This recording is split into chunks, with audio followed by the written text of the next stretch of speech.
So this is the story about how we found one of the rarest and most trafficked animals on Earth while we were trekking deep in the jungles of Kalimantan with the Dayak tribe. Get up in here. Take a look at that. The Sunda pangolin. Tringgiling. Now, if you've been watching my last series, searching for some of the deadliest, rarest, and most unique creatures that call the jungles of Kalimantan, Borneo, home, you would know that we've had some of the most incredible experiences while we've been over here. We jumped on one of the largest species of crocodiles on Earth.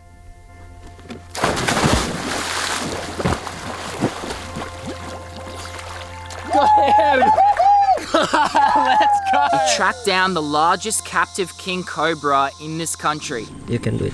So, yeah. Wait. It's the world's largest venomous snake, and this one right here is known to be a very aggressive animal. We even found the rarest species of lizard in the world, the earless monitor. Hey, quickly, come in here. Watch out, spiky. Oh my God. I got this. Look at our main that. target. This is one of the rarest lizards on Earth. Every time I travel to Borneo, I feel so blessed to be gifted with these once-in-a-lifetime encounters with animals, people, and land. But so far in this series, you haven't actually seen my favorite animal encounter that we had while trekking through the rainforest. Now, this video is important for the survival of this species because the first step to saving these animals is to help people understand them and to show them what's going on with these creatures out there in the wild. So in today's episode, we're gonna deep dive into the world of the pangolin and show you how we cross paths with this alien-like creature out there in the wild.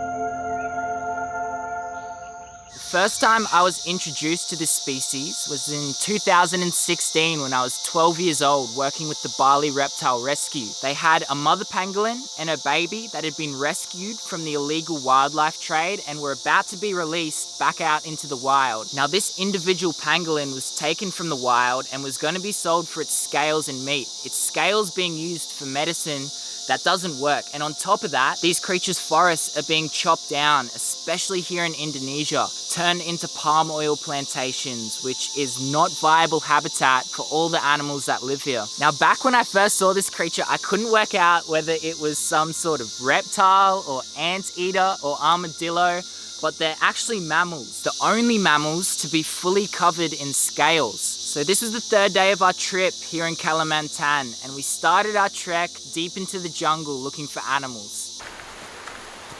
So we've just started our trek deep into the jungle of Borneo. We've gathered about 7 of the boys, 7 of the locals here, and what we're going to be doing for the next couple days is actually heading deep into the forest to a remote section of land that should have some really deadly, venomous, and endangered creatures living in and around it. We're gonna be catching our food for the next few days, but we got about a 2-hour hike ahead of us, so we'll see what we can find along the way. Now, pangolins are always a species that I would love to film out there in the wild, but I believe that they're not a creature that you can go out there looking for. They have to find you, and the reason why I say this is because my brother Diaz from over in Borneo, who has spent a lot of his life growing up in the jungle in areas where these pangolins live, has only seen 3 in the past 25 years. And it's because they are so heavily trafficked for their scales. We're walking through this rainforest path at the moment, and this is one of the species that we're looking for out here. A pangolin would have noticed this little termite mound right here, and he would have gone down and tried to get himself a feed. They're a nocturnal species, so during the day, they'll most likely be curled up in a little burrow underneath some tree roots, but it's so good to see that they are out in this area. And we're gonna keep walking and see what other species we can track down. How cool is that? So in 2019, 91 tons of pangolin scales were seized. Now, these are just scales, right? Not even whole pangolins. It's estimated that from those bags were the scales of 166,000 individual pangolins that were taken from the wild. I'm guessing from all those individuals, they would have been caught over a few years and sent over in this one shipping. But what's crazy is how these pangolins were actually caught, because I've spoken to experts over in South Africa who have devoted their whole lives to helping these pangolins, And in the 20 years that they've been out here, they've only seen a handful in the wild, which makes this next encounter that we had with the rarest species of pangolin so much more special. So after hours of trekking through the jungles in Kalimantan, I heard one of the boys yelling up ahead and ran up to find this. Get up in here. This is how, guys. Ready? Yeah. Whoa. Ready? Take a look at this. This is one of the rarest animals on Earth. Woo! Take a look at that. The Sunda pangolin. Tringgiling. The most trafficked mammal on Earth, and we've just found one out here in the jungle of Borneo. And to find one out here, this is the rarest species of pangolin. So there's 8 species of known pangolin out there on Earth, ranging all across Asia and even into Africa. But the Sunda pangolin, this animal that we have in our hands right now, is the rarest. And the reason why no one really knows too much about the population of this species is because look at the place that we're in right now. It's such a thick forest. These are mainly nocturnal animals, but I mean, it's late afternoon at the moment. He'd be coming out to hunt. And if you actually take a look behind us right here, he was actually hunting. So was he in the burrow when you saw him? No, he's already trying to climb up. Trying to climb up. Maybe he heard us. Wow. Okay. This is amazing.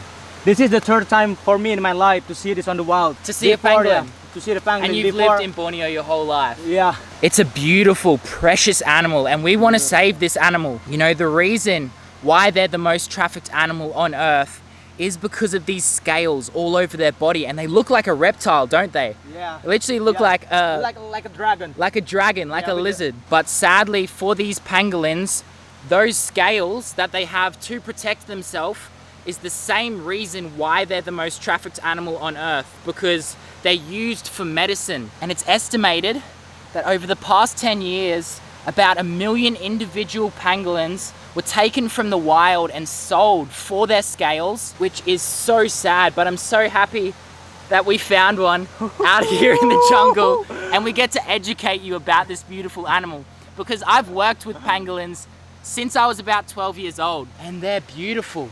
They're definitely one of my favorite animals. And they have like a long tongue that almost like the same size of their body.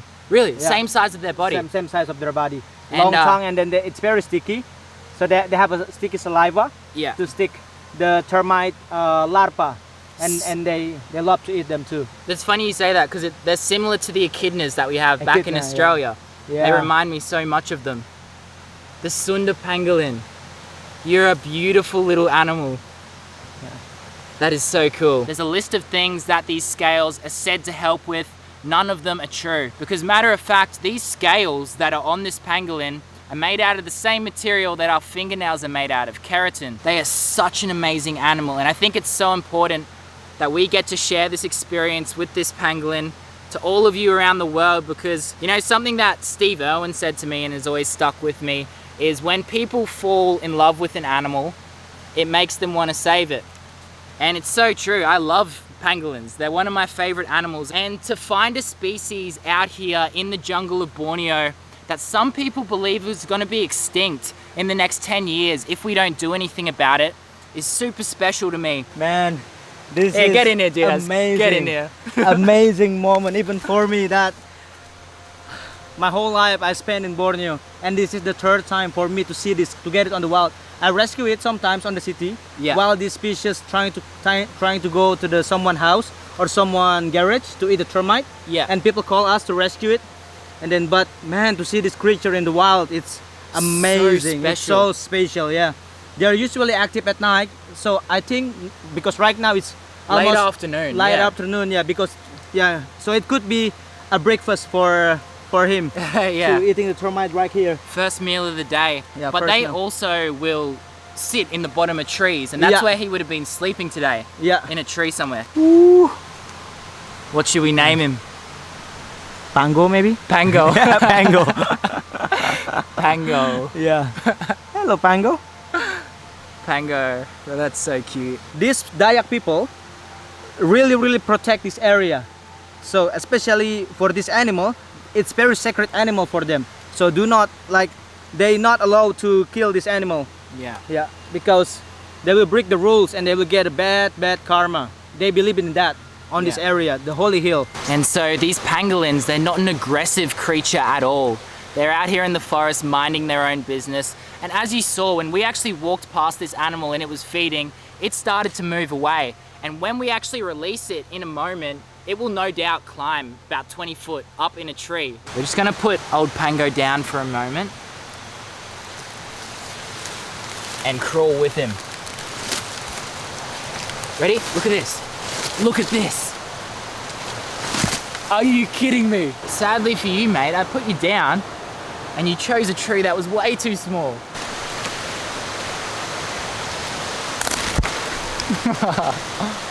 Pango, I'll see you later, buddy. Yeah, get in here. The Sunda pangolin.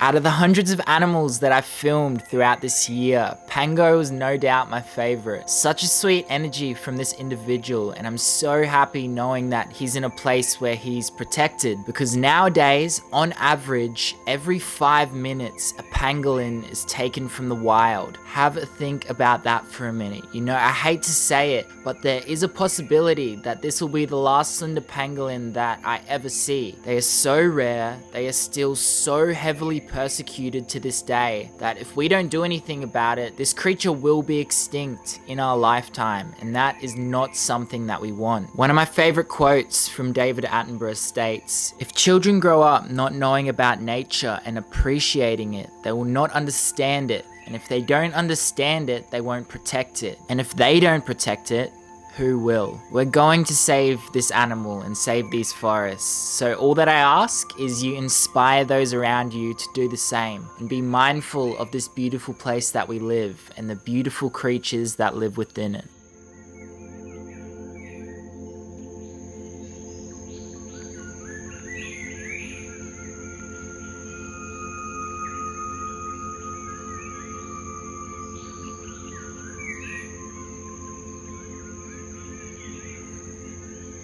We just found a species that I've been obsessed with since I was little. The first time I've ever seen a pangolin out in the wild, and it's the rarest species of pangolin on Earth. The cool thing is when this pangolin's out here hunting around tonight, we're gonna be sleeping out in this jungle as well. The best way to actually track down these rare, deadly, or unique species is to go out there and actually live like they do, out here in the forest. While it's out here catching its own termites, we're out here catching our own food later on tonight. So yeah, how special is that?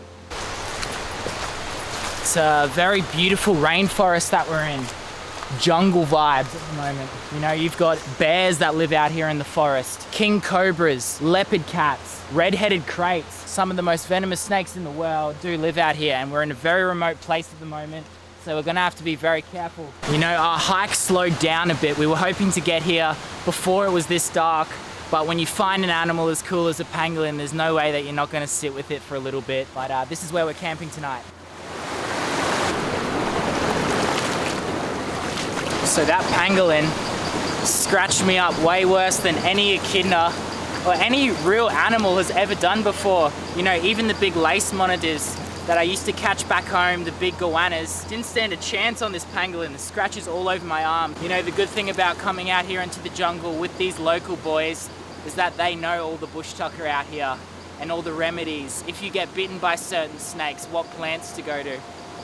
Pretty wild. So how can we help these pangolins? Well, firstly, you can help spread awareness about this species. The more people who actually know what's really going on with these creatures, the more pressure there will be to protect them. So tell your friends, post online, fall in love with this animal. Secondly, and I can't believe I even have to say this, but don't use pangolin products. And last of all, if you're in a position to donate, there are so many good organizations out there helping these pangolins, rehabilitating them and getting them back out there into the wild. You know, one of the most common questions that I get asked on my channel is how can I make an impact on this earth and help the animals, people and land that actually lives here? And honestly, I think the best thing that you can do and the first step to creating your own path and a life in nature is surround yourself with like-minded people who have the same intentions for this place. You have the power to forge your own path if this is the life you want, and surrounding yourself with like-minded people will always help. You know, my path up until this point has been pretty weird and random, but I feel so blessed to be in this position to help inspire and create all of these beautiful experiences to show all of you. You know, this trip that we just had over in Kalimantan reaffirms it all. It's so amazing going over there and having these experiences. Yeah, I just wanted to thank you all so much for supporting me and commenting on the videos, liking, subscribing to the channel. We got so many more amazing adventures coming soon.